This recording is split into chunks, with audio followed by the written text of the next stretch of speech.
Hi, we're going to talk about mobile users.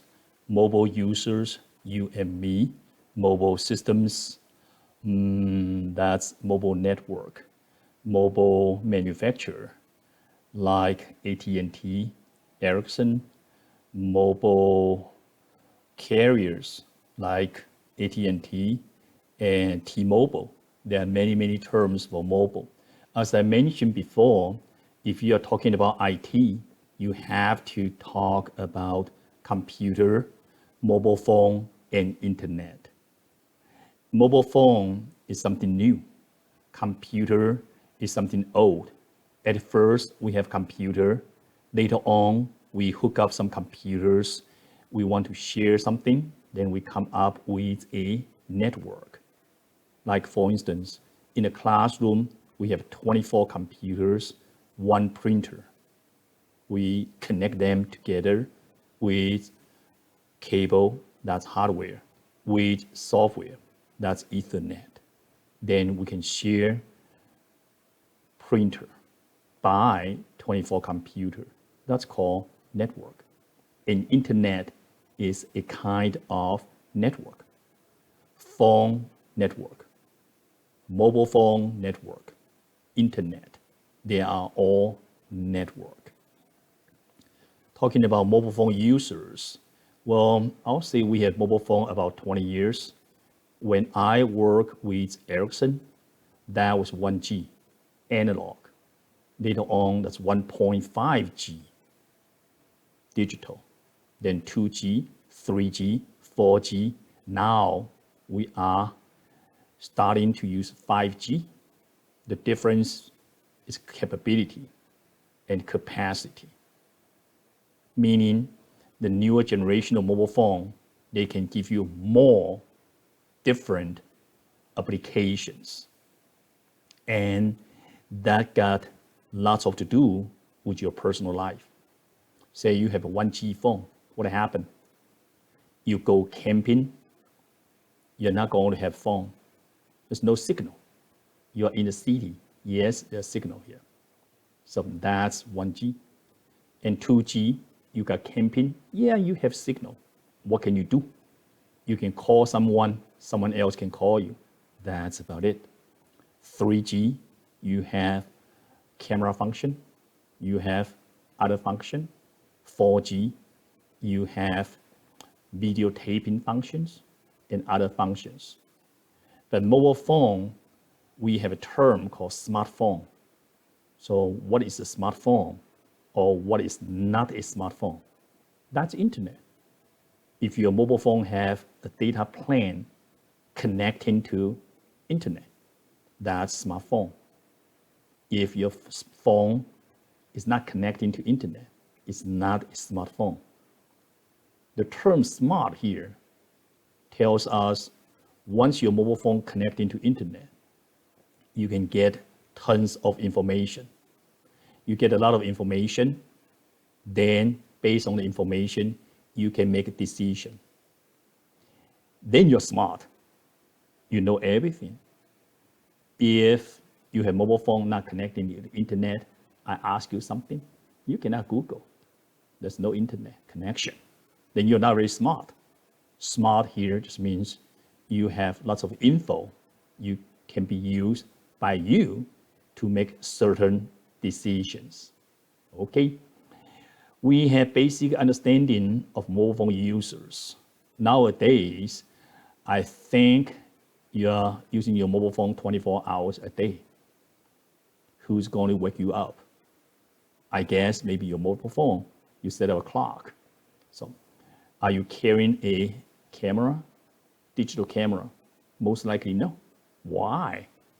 I just use my mobile phone to take some pictures. And it's equally good or even better than the digital camera. For instance, I have a mobile phone, that's an iPhone 11. That's the best phone iPhone have so far. And using this iPhone 11, I take a picture and the picture quality is so good. Very, very good quality here. Do I need to use a Digital camera? Nope. Do I need to use a video recorder? Nope. Last time I used this phone to recording a 2-hour presentation done by me. Perfect. I posted under YouTube. Works just fine. Quality just fine. I'll say that the video quality is good, even better. Yeah, they can up to 1080 instead of 720. But the audio quality is limited. Doesn't matter how loud I spoke or how good my speaker was. It only takes limited amount of audio volume. So the volume is kind of low. So that's the problem here, okay? Now I think we're ready to go with the mobile phone. Whoa, mobile device here. The mobile device here, you can see this mobile phone. This mobile phone connecting with, you'll say, maybe internet, maybe GPS, not maybe, yes, connecting to GPS. You're driving, you're using your mobile phone to guide you from point A to point B. The mobile phone need to know your GPS. Where are you? Then they can guide you from point A, that's where you are, to point B. That's your destination. Without GPS, will not work. Okay, so I got my mobile phone and I have my apps here. The apps can be downloaded, so I don't need to connect it to internet. And what kind of apps here? There are many, many apps here. Like my phone here, I have a Google Map and I have iPhone Map. Well, I use them interchangeably here. There are pros and cons here. Yeah, sometimes Apple Maps works better. Sometimes Google Map works better. It depends on the situation here. Here we're going to talk about a term called emerging technology. Emerging technology tells you a phone have included more and more functions in itself here.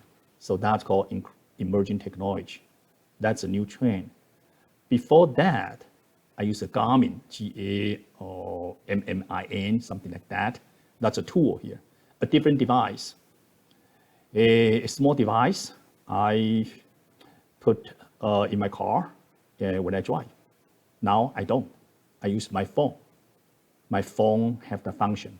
Before, the phone don't have the function, so I have to use a different device, which is a new trend, emerging technology trend. I use my mobile phone as an alarm clock, as a phone to talk to someone, as a camera, as a video recording device, and some other functions. So that's my mobile phone. This mobile phone device here, you can see, we use this example. Term here is GPS. GPS at first is the government technology, and government used for military purpose. Later on, government gave to us, general public. Then we have GPS. We can identify you, your location. Then we know you want to go from point A to B. That can be done. Without GPS, no, we don't know where you are. So we have some problem here. And this guy here to tell you mobile device have many features, of course, cameras. We all know that, cameras function here. Like this iPhone 11 here, if you take a look here, take a look for this, they have like three phone here, actually 4 here. 3 to take some picture, 1 for selfie here. So they have like 4 camera here. Microphone and speaker, of course. I can video recording something, that's microphone. Speakers here, I can use to listen to the music, play the music, then we dance. Yeah, that's a speaker function here. Wireless connection, talking about connect to internet.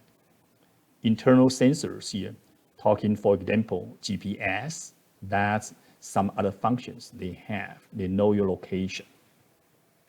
Let's take a look using this road trip helping tools here as an example to see there are many, many variety for us to choose from. It's a big business. It's growing business.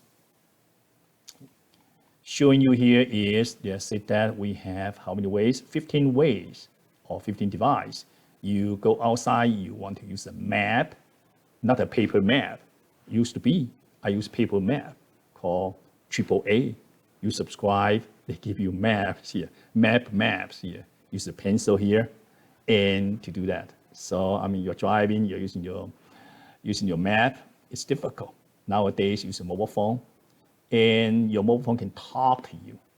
Say how like 100 feet, turn right on certain street, or you can listen to that. Okay, then while you're driving, you don't have to look at it. So it's kind of much easier here.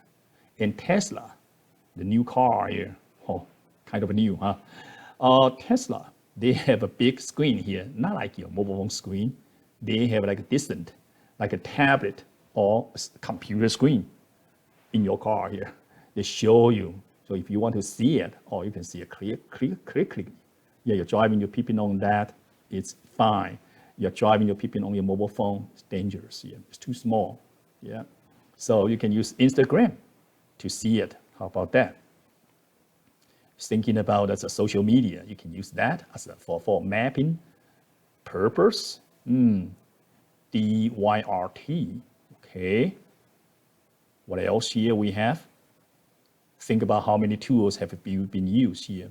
Google Map. Yeah, they said that Google Map is probably the best road trip planner tool out there. Well, I kind of agree here. Yeah, I use Google Map myself here.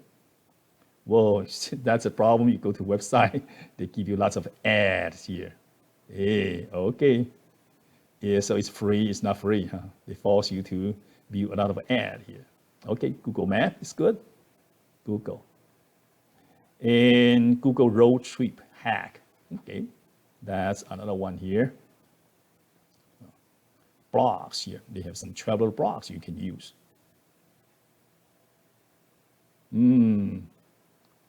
Whoa, Ford Road Trip. Some car company also have that. I guess we're going to stop here before we have been eaten up by all those ads here. That's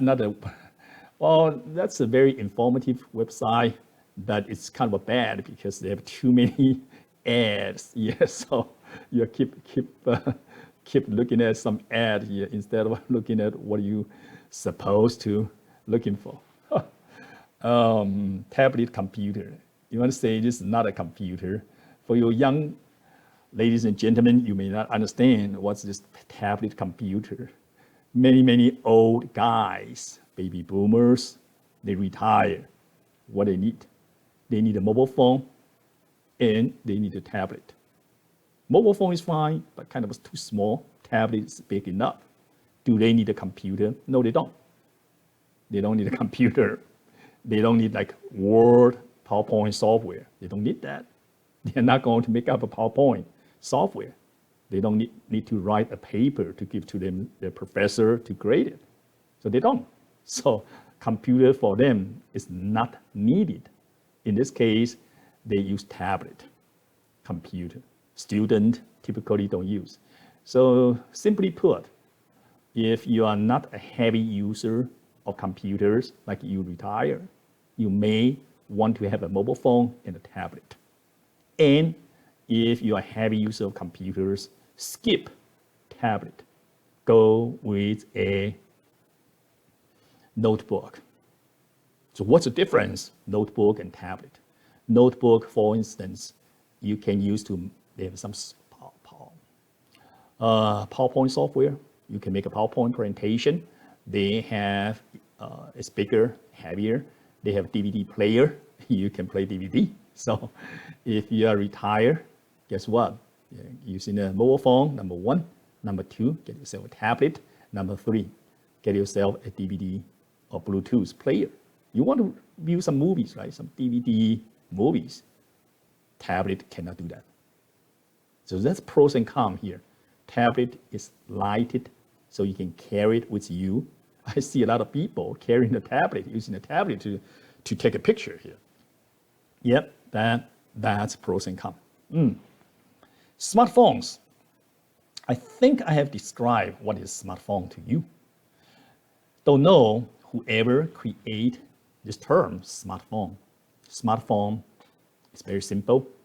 If your mobile phone have a data plan, so you can connect to internet, that's a smartphone. If not, that's not a smartphone.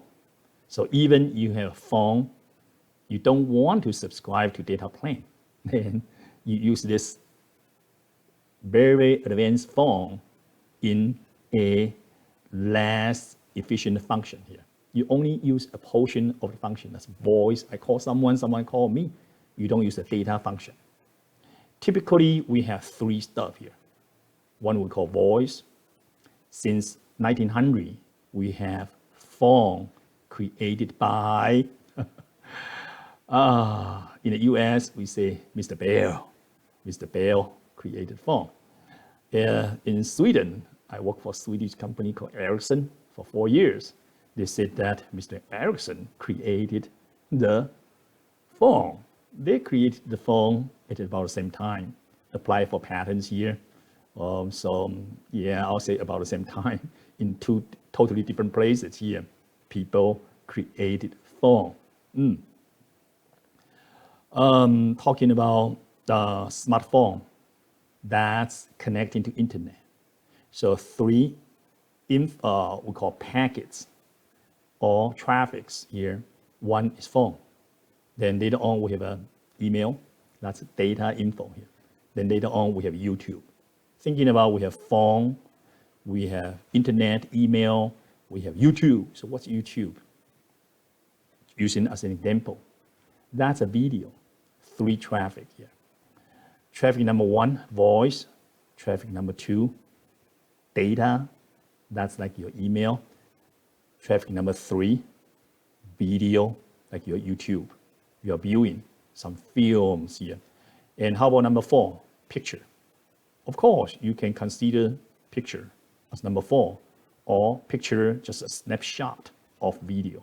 So basically, what we have is voice, data, and video. That's different type of traffic here. And we all know video, they take lots of spaces here. Comparing to voice and data here, you need to have lots of space to put that stuff here. And also, the tolerance to delay is kind of more critical. Meaning, if you don't have enough space, we call, to store it, it won't work. And when you want to transport, like you're reviewing something, that's transport from a server to your mobile phone, you don't have enough bandwidth, it won't work. And turn out to be the video you are watching and the audio you are listening are not in sync. Hey, we all have experienced that kind of problem. That's a smartphone. Smartphone. Talking about Apple computer, a little bit history here. Motorola was first one created the mobile phone. And later on, Nokia from Finland took over the leading position of mobile phone. After that, Apple is the third one, took over the leading position from Nokia and become the most popular, or most hot, or most advanced, or most expensive mobile phone. And right now, we go to like, we'll call maybe the fourth generation of this competition, mobile phone competition. Apple is competing with Samsung phone from Korea, Galaxy, iPhone. They're competing with each other here. So that's a little bit of your phone history. And I use Motorola phone. I use Nokia phone. Now I'm using Apple phone. At that time, we all believe, or can speak for others, I believe we're going to make phone smaller and smaller, turn out to be a watch. Then you say, hey, pick me up, Scotty. Like you saw in the old comics books here, high tech. Not turn out to be that way. Turn out to be the phone size getting bigger and bigger. It's so big, you cannot put into your pocket anymore. They even change your clothes to accommodate the size of your mobile phone. Ladies would know that you have purse, and since mobile phone getting bigger and bigger, your purse have some place to keep your mobile phone, turn out to be bigger and bigger. Or you're driving a car, you figure out here, there's some place for you to keep your mobile phone. The size is getting bigger and bigger. Until people thinking we really need to keep a balance between the size of the phone and the convenience. It's getting too big. I cannot hold it here. Yeah. So getting big is good for viewing. You can take a look, do a selfie, take a look for my picture, TV program, sports, gaming, that's great. But carrying it, it's a pain here. It's too big to carry. So we need to keep a balance there. I think the iPhone 11 is in good size here. Not that big, not that small. The size is decent. Talking about Apple here. Then talking about wearable technology here. Whoa, you have an Apple Watch here. Many people have Apple phone and then have Apple Watch. Yeah, Apple Watch can do some different stuff here. So measuring how many steps have you walked today. iPhone with a simple app can also do that. Yeah, but you need to carry it, right? So sometimes you're not carrying it and you're always wearing your watch. So the watch can more accurately measuring how many steps you have here. So that's something good here. And they have some other cool function here. So Apple Watch, kind of expensive here. And if you need it, get one. If you don't need it, you don't need it here. Yay. Well, eyeglasses here. Say Microsoft have one here to see and interact computer-generated environment here. Let's go on to talk about virtual reality here. Yeah, you can see some ocean, some bird flying, make you feel like very, very relaxing. That's virtual reality. Reality, you see the reality, but it's virtual. It's not really the same stuff here. Tell you two companies, one is Microsoft, one is Google, have the eyeglasses here. Two type. One type, this kind of big, look like a goggle one. Still here with us, people still use it, more like for fun, viewing some good playing gaming, relaxing stuff here. Another one like a Google Glass here. Google Glasses here is really like a glass here, just like so if you're wearing the glasses here and you go to a casino, for example, you can touch a little bit stuff here, video recording everyone. So that's going to cause a lot of problem. The customer going to sue the casino because I was not supposed in the casino, or I was not supposed with someone else in the casino, and I was not supposed to be recorded. So those guys going to sue the casino. Casino going to sue Google. So Google said, hey, I'm going to stop this stuff here. Technology, product completed, but I'm not going to sell to people.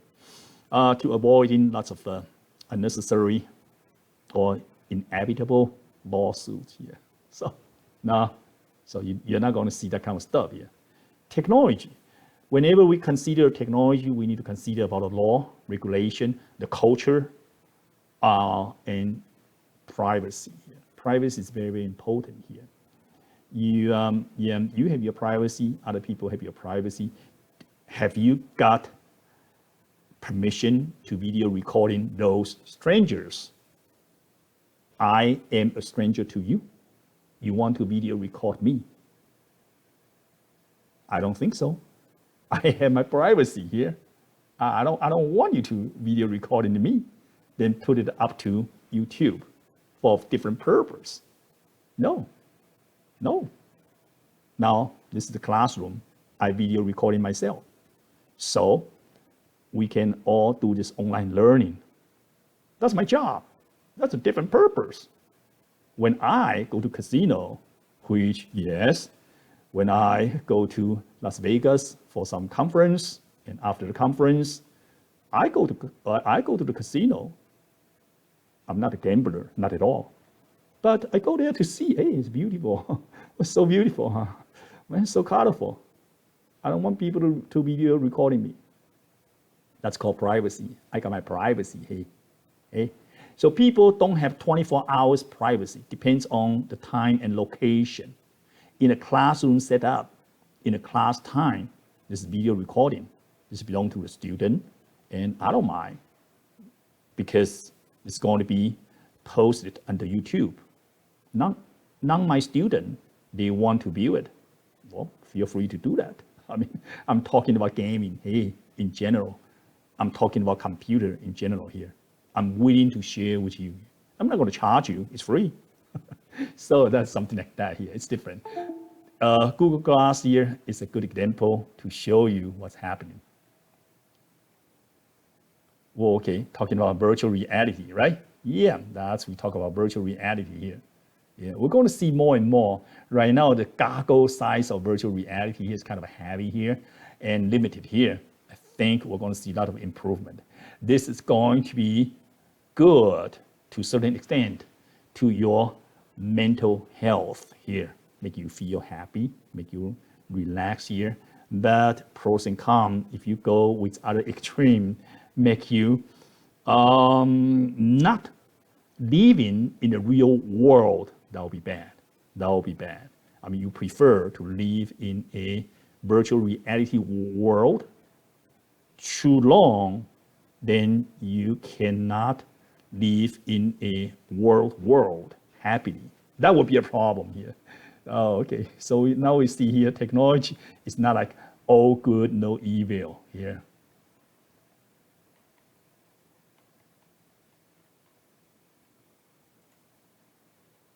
Talking about hands-free computing here. Hands-free computing. Okay. Hands-free computing here, and technology known as Bluetooth. Whoa, okay. You call this Bluetooth. Bluetooth was a technology led by Ericsson to create this technology. This technology, Bluetooth, is a short distance wireless technology here. Like my phone here, this is a Bluetooth phone. My computer is Bluetooth computer, so I don't have to get a cable. I can use the Bluetooth to connect to that. A very good example is whenever you drive your mobile phone, you don't need to use any cable. You use Bluetooth connecting to the speaker of your car. So you want to listen to the music, you don't have to use the phone's speaker. That's limited. Use the car speaker that's loud and clear. So that's called Bluetooth. That's the best example. Yep. Bluetooth. We use Bluetooth a lot here. Since this technology was led by Ericsson, the naming was by Ericsson. I worked for Ericsson for 4 years here. The story I heard, I think that's a true story here. The Swedish guy want to show their sense of humor, so name this new technology Bluetooth. You would say that, I don't think it's got anything to do with color. Not why is blue. I don't think this got anything to do with tooth. Then why is tooth? Bluetooth. Well, long time ago, the Swedish guy, there was a Viking king. And this guy loved to eat blueberries. I don't know you have eat blueberries a lot. I do eat some blueberries here. After I add some blueberry, guess what? I brush my teeth because it's going to dye your teeth to an ugly blue color, like the Viking King. The nickname was Bluetooth. So the Swedish guy want to show their sense of humor, and so they use the Viking King's nickname called Bluetooth. You say, Dr. Wu, you are making up this story. I'm not making up any story. This is what I heard, and it's very, very convincing here. Otherwise, how can you make sense out of this short distance wireless connection technology? Bluetooth. Anyway, okay, that's your Bluetooth here, technology here. Convenience here, yeah,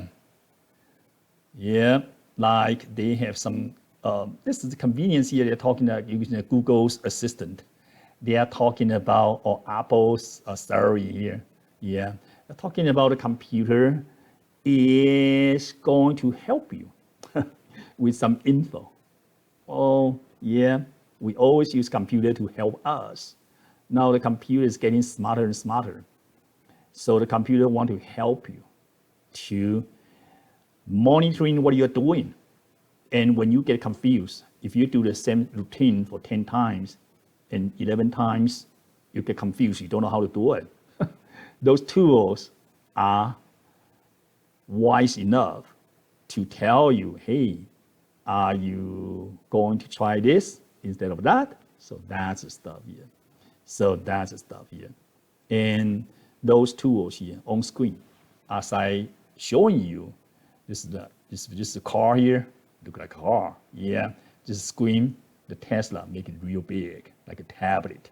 And well, other cars may look like a mobile phone size, kind of small. So size do make difference, especially for retiring people. The old people, they don't have a very, very good eyes. So big screen is a good news to them. So this tells you hands-free allows you to keep your hands on the wheel. Hands-free. Oh, you means you don't need to touch it here. Yeah, you can talk to you. You can even go to like Best Buy to buy a what do you call that? It looks like a radio. It's not radio. It's playing. You can talk to that little bit tiny, a secret pack size of device to say play Beethoven. They'll play Beethoven for you. That kind of database stuff here. So now they can talk to you. You don't need to use your hand here for this device called hands-free. Okay. So that's a different stuff here. And one example for hands-free will be not text message, will be voice message here. Like someone text you and you're driving, so your phone smart enough to say, hey, someone texts you. I cannot show you. You're not supposed to see it. I'm going to talk to you. Your car device talk to you, like a mobile phone, iPhone, talk to you, say, hey, Dr. Wu, someone just let you a text message. I'm going to read it to you. I say, okay, go ahead. Say, hey, we're going to meet 8 o'clock at restaurant ABC. How about that? Then I talk to my iPhone, say, yeah, will do, send. So that's it here. Guess what? So this is like voice to text, text to voice. We always have concern for text and drive. You go to jail in certain states here. That's serious stuff here. You're risking your life and your fellow driver's life here. It's bad. So what can we do? Using the technology to help to fix the problem caused by technology. Voice to text. You don't need to type something in a text message. You talk, then the computer will do a voice text translation and text for you. Safety here. Yeah, this guy talking about safety. We all know that here. Unfortunately, there are still many drivers being distracted by a mobile phone, by a text message here. So before everybody is using a voice message, we need to be careful when we are driving here.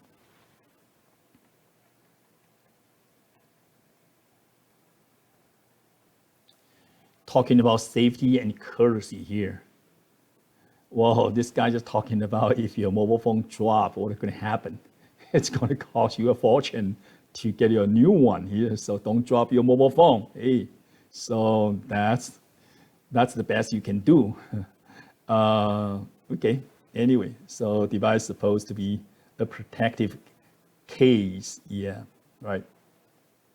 So that's the device here. Be careful about your mobile phone here.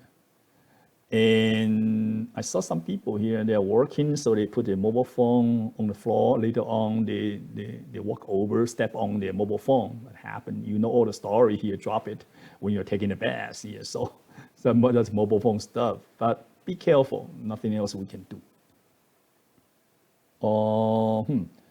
Loss and theft here. Yeah, if your mobile phone is lost here, with a good new phone, they can be tracked here by authority, meaning policemen with a certain device, they can track the location, the GPS of your mobile phone. That's good. That's good. You have better chance to retrieve your mobile phone. So theft here. And they are using some fingerprint or face ID or password. So other people get your mobile phone. They cannot use it. Hey, they cannot use it here. Okay, good. Good idea here. I use password. I don't use my fingerprint. I don't use my face ID. Use the face ID. Sometimes they give you headache here. I mean, you're not in a good mood, so your face look long. The mobile phone won't tell you, say, hey, why long face? They just ignore you. No, you're not the user, legitimate user. So that's going to cause you a problem here.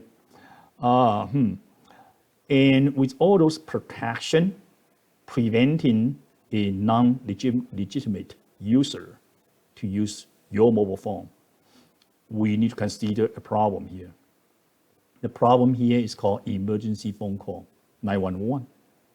Now this is the emergency situation.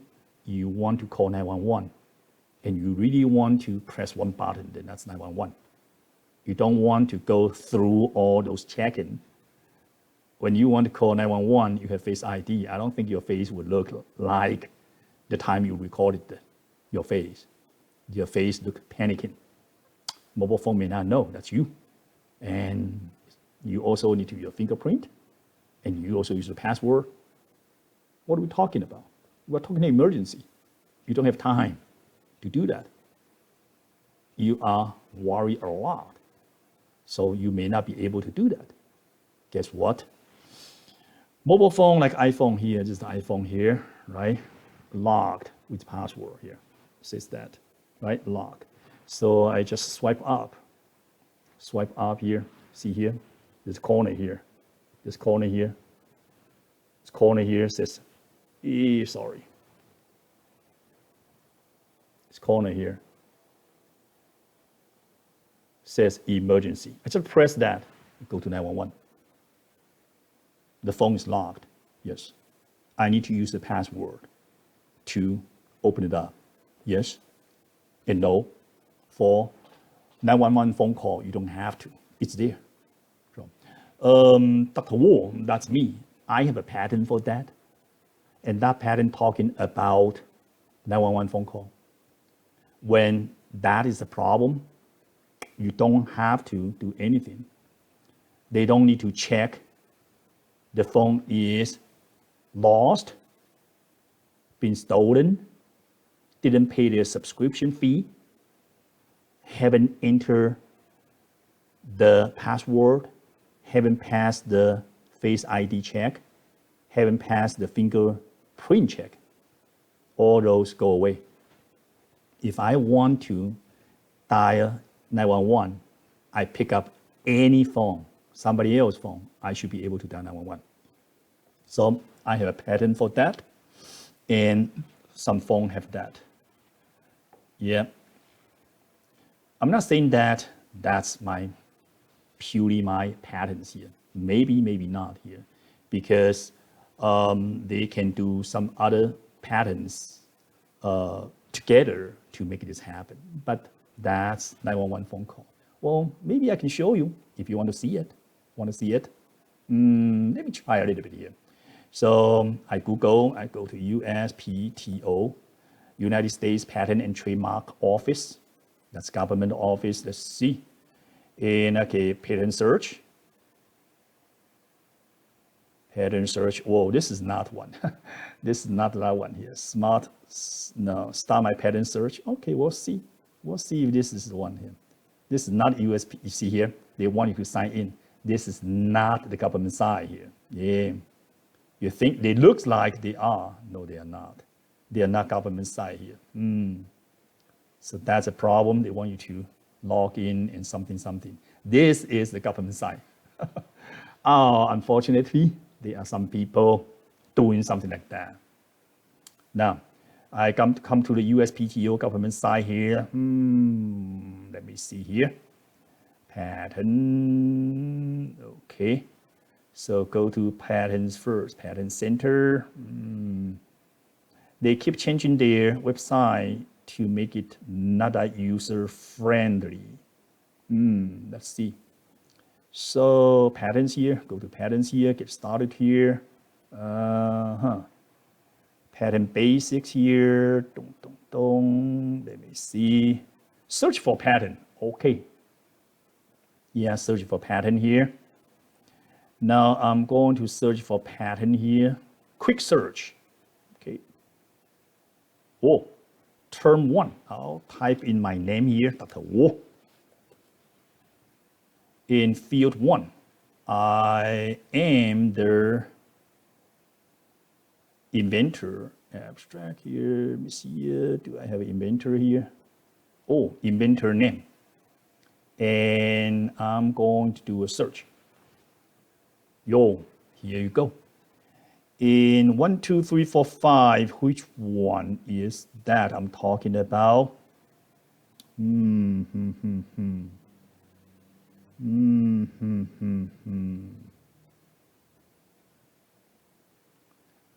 Oh, processing of emergency calls in wireless communications system with fraud protection. Meaning, this is a stolen phone. The 911 call can still go through. I don't care. So click on that one here. Yep, that's me. And that's for Ericsson. At that time, I worked for Ericsson. So although I created this patent, I am the inventor. The owner is Ericsson. They gave me some kind of a reward, money. Well, I don't complain. So that's the stuff here. This abstract basically tells you, what's going on here. Claims here, many claim here, description here. Yep. So this tells you. Idea I have here, and it works here, is if someone wants to dial 911, pick up the phone, dial 911.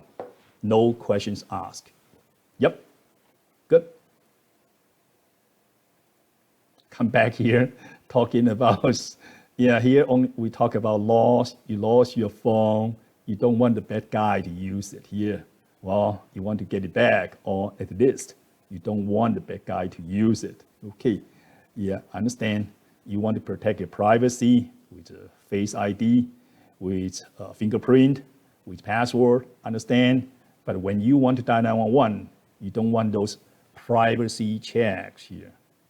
And when you are in a certain situation, you don't care, happen to be there's a phone, that phone has been reported stolen, you still want that phone to work for you to dial 911. So find them. Okay, no worry here. Hey. Wireless security here. Yeah.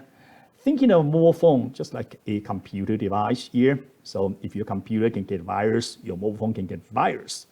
If your computer may be leaking of your privacy info. Your mobile phone can also do that.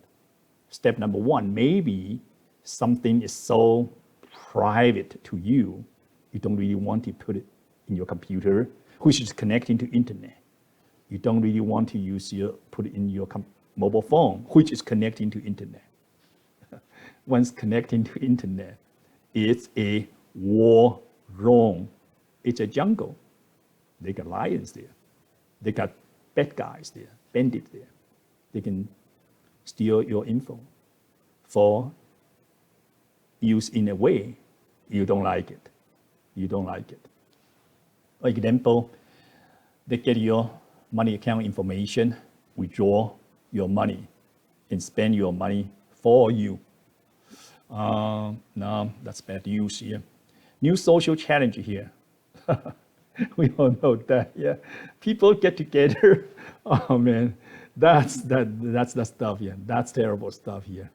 I have been in interview committee for many occasions here. Sometimes we interview someone for a job, and the guy just want to show us the mobile phone. That's bad. That's real bad, man. That's real bad here. When you are interviewed for a job, people ask something, you need to, off the top of your head, to answer that question. You don't want to say that, oh, yeah, I know.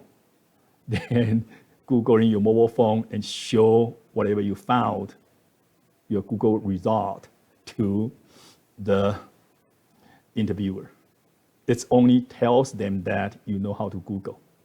They're not going to ask you some details, information, but they do want you to memorize something. So that's something.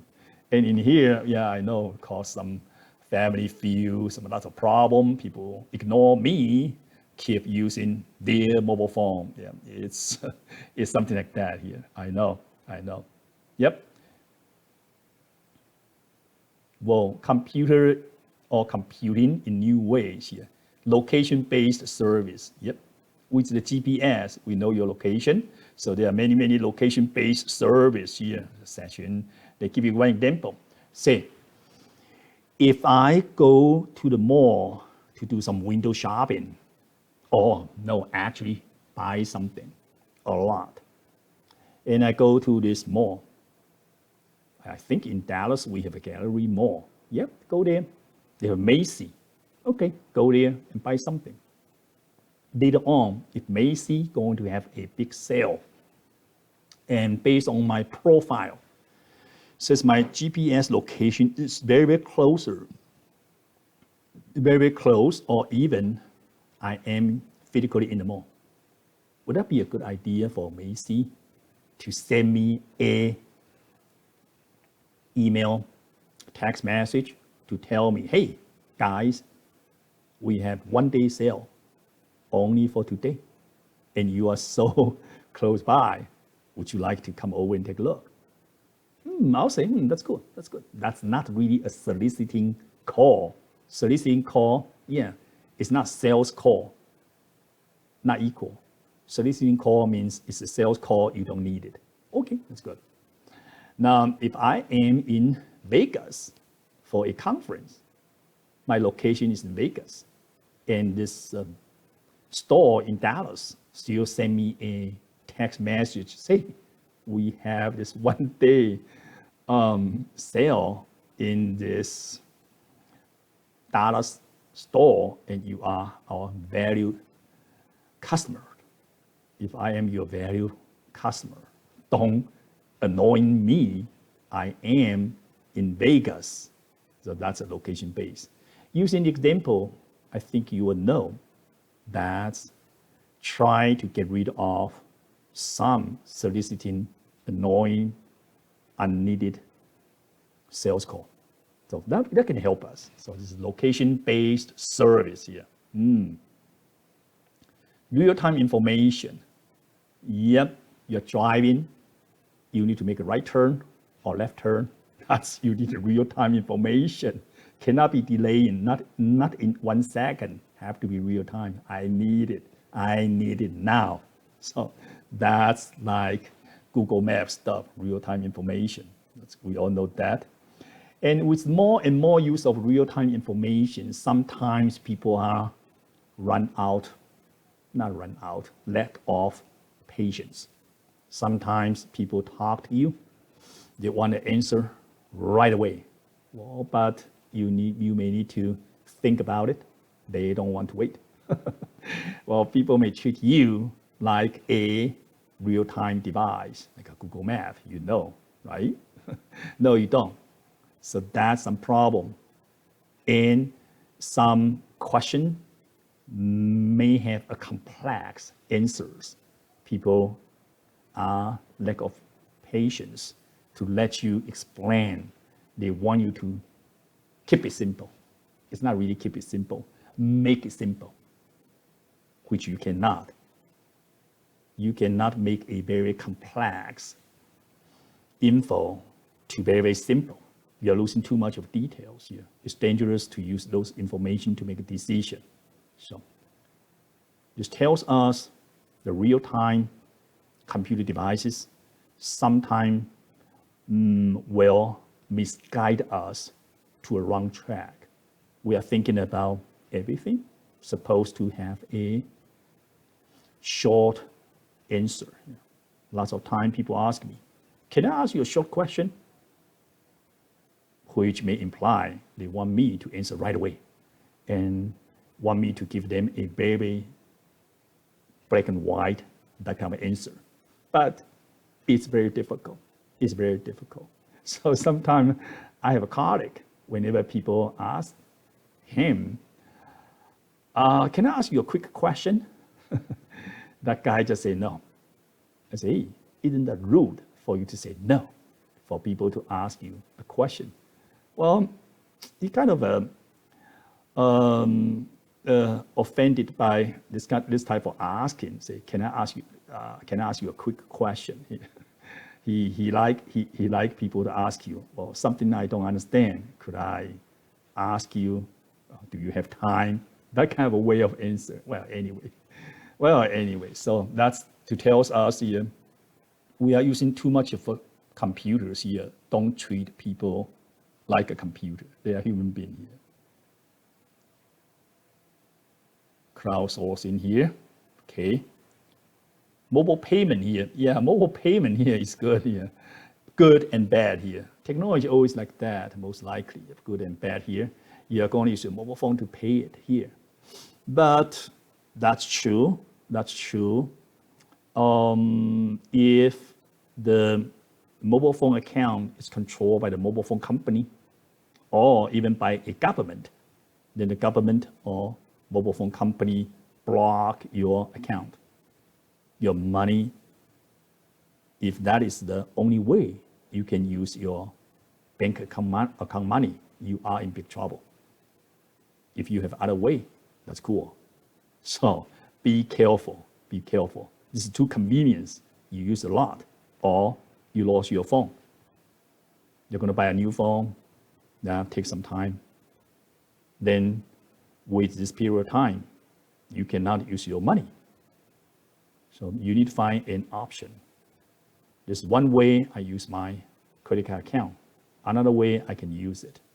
And be careful about the service provider or even the government will not be intentionally or mistakenly close your account or block your account. That's mobile phone payment here. Sending money, retrieving money here. Hey, that's all I want to share with you in this presentation.